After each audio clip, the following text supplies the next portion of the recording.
ସମାଜକୁ ପରିବର୍ତ୍ତନ କରିବା ପାଇଁ, ସମାଜରେ ପ୍ରଗତି ଆଣିବା ପାଇଁ, ଉନ୍ନତି ଆଣିବା ପାଇଁ ଶିକ୍ଷା ନିଶ୍ଚିତ ଆବଶ୍ୟକ। ଶିକ୍ଷା ନିଶ୍ଚିତ ଆବଶ୍ୟକ। ତେଣୁ ଆଜି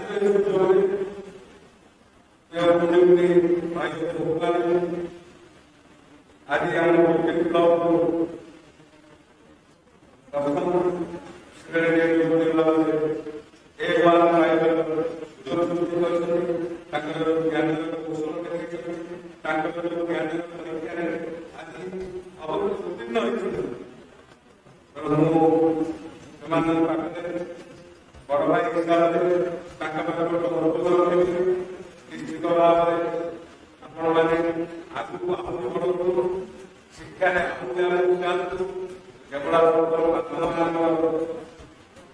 ମନସ୍କାମନା ପୂରଣ ପାଇଁ ଚାକିରି କରିବାକୁ ବାପା ବସେଇବେ, ସେଟା ତ ନିଶ୍ଚିତ ଦରକାର।